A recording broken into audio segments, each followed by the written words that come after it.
Code में एक शानदार प्रयास के बारे में पता चला। यहाँ 74 ईयर के सुब्रमण्यम जी 23,000 से अधिक कुर्सियों की मरम्मत करके उन्हें दोबारा काम लायक बना चुके हैं। लोग तो उन्हें रिड्यूस, रीयूज और रिसाइकल यानी RRR चैंपियन भी कहते हैं। उनके इन अनूठे प्रयासों को कोझिकोड सिविल स्टेशन, पीडब्ल्यूडी और LIC के दफ्तरों में देखा जा सकता है। साथियों, स्वच्छता को लेकर जारी अभियान से हमें ज्यादा से ज्यादा लोगों को जोड़ना है और ये अभियान किसी एक दिन का, एक साल का नहीं होता है। ये युगों युगों तक निरंतर करने वाला काम है। ये जब तक हमारा स्वभाव बन जाए स्वच्छता, तब तक करने का काम है। मेरा आप सबसे आग्रह है कि आप भी अपने परिवार, दोस्तों, पड़ोसियों या सहकर्मियों के साथ मिलकर स्वच्छता अभियान में हिस्सा जरूर लें। मैं एक बार फिर स्वच्छ भारत मिशन की सफलता पर आप सभी को बधाई देता हूं। मेरे प्यारे देशवासियों, हम सभी को अपनी विरासत पर बहुत गर्व है और मैं तो हमेशा कहता हूं, विकास भी, विरासत भी। यही वजह है कि मुझे हाल की अपनी अमेरिका यात्रा के एक खास पहलू को लेकर बहुत सारे संदेश मिल रहे हैं। एक बार फिर हमारी प्राचीन कलाकृतियों की वापसी को लेकर बहुत चर्चा हो रही है। मैं इसे लेकर आप सबकी भावनाओं को समझ सकता हूं और मन की बात के श्रोताओं को भी इस बारे में बताना चाहता हूं। साथियों, अमेरिका की मेरी यात्रा के दौरान अमेरिकी सरकार ने भारत को करीब 300 प्राचीन कलाकृतियों को वापस लौटाया है। अमेरिका के राष्ट्रपति बाइडेन ने पूरा अपनापन दिखाते हुए डेलावेयर के अपने निजी आवास में इनमें से कुछ कलाकृतियों को मुझे दिखाया। लौटाई गई कलाकृतियां टेराकोटा, स्टोन, हाथी के दांत, लकड़ी, तांबा और कांसे जैसी चीजों से बनी हुई है। इनमें से कई तो 4000 साल पुरानी है। 4000 साल पुरानी कलाकृतियों से लेकर 19वीं सदी तक की कलाकृतियों को अमेरिका ने वापस किया है।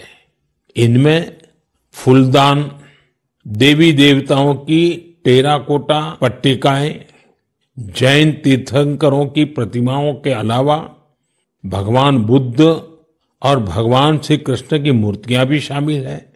लौटाई गई चीजों में पशुओं की कई आकृतियां भी हैं। पुरुष और महिलाओं की आकृतियों वाली जम्मू कश्मीर की टेराकोटा टाइल्स तो बेहद ही दिलचस्प है। इनमें कांसे से बनी भगवान श्री गणेश जी की प्रतिमाएं भी हैं, जो दक्षिण भारत की हैं। वापस की गई चीजों में बड़ी संख्या में भगवान विष्णु की तस्वीरें भी हैं।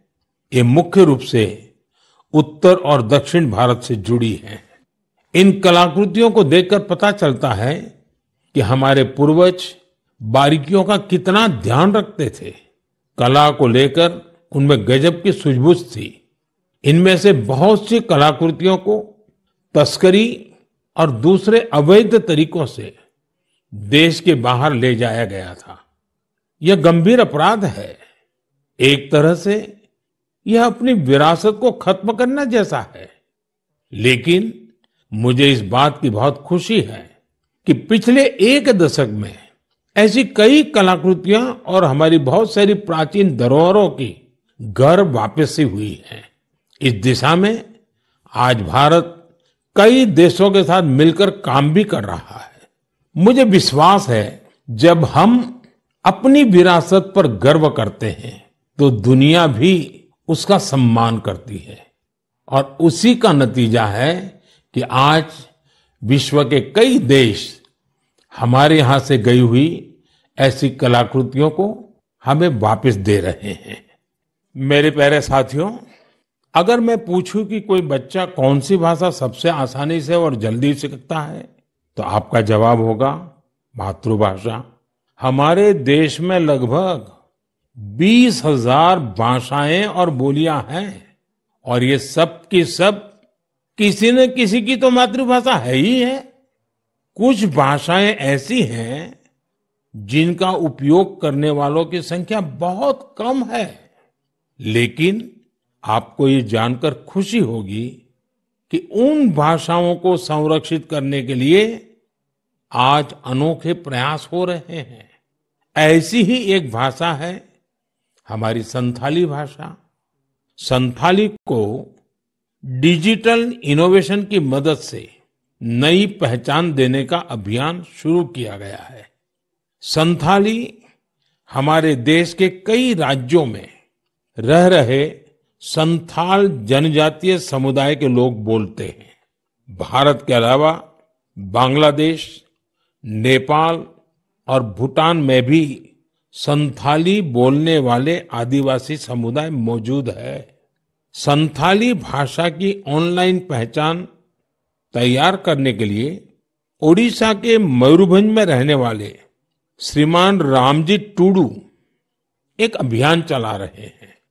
रामजीत जी ने एक ऐसा डिजिटल प्लेटफॉर्म तैयार किया है जहां संथाली भाषा से जुड़े साहित्य को पढ़ा जा सकता है और संथाली भाषा में लिखा जा सकता है। दरअसल कुछ साल पहले जब रामजीत जी ने मोबाइल फोन का इस्तेमाल शुरू किया तो इस बात से दुखी हुए कि वो अपनी मातृभाषा में संदेश नहीं दे सकते। इसके बाद वो संथाली भाषा की लिपि ओल्ड चिकी को टाइप करने की संभावनाएं तलाश करने लगे। अपने कुछ साथियों की मदद से उन्होंने ओल्ड चिकी में टाइप करने की तकनीक विकसित कर ली। आज उनके प्रयासों से संथाली भाषा में लिखे लेख लाखों लोगों तक पहुंच रहे हैं। साथियों, जब हमारे दृढ़ संकल्प के साथ सामूहिक भागीदारी का संगम होता है तो पूरे समाज के लिए अद्भुत नतीजे सामने आते हैं। इसका सबसे ताजा उदाहरण है एक पेड़ मां के नाम। ये अभियान अद्भुत अभियान रहा। जन भागीदारी का ऐसा उदाहरण वाकई बहुत प्रेरित करने वाला है। पर्यावरण संरक्षण को लेकर शुरू किए गए इस अभियान में देश के कोने कोने में लोगों ने कमाल कर दिखाया है।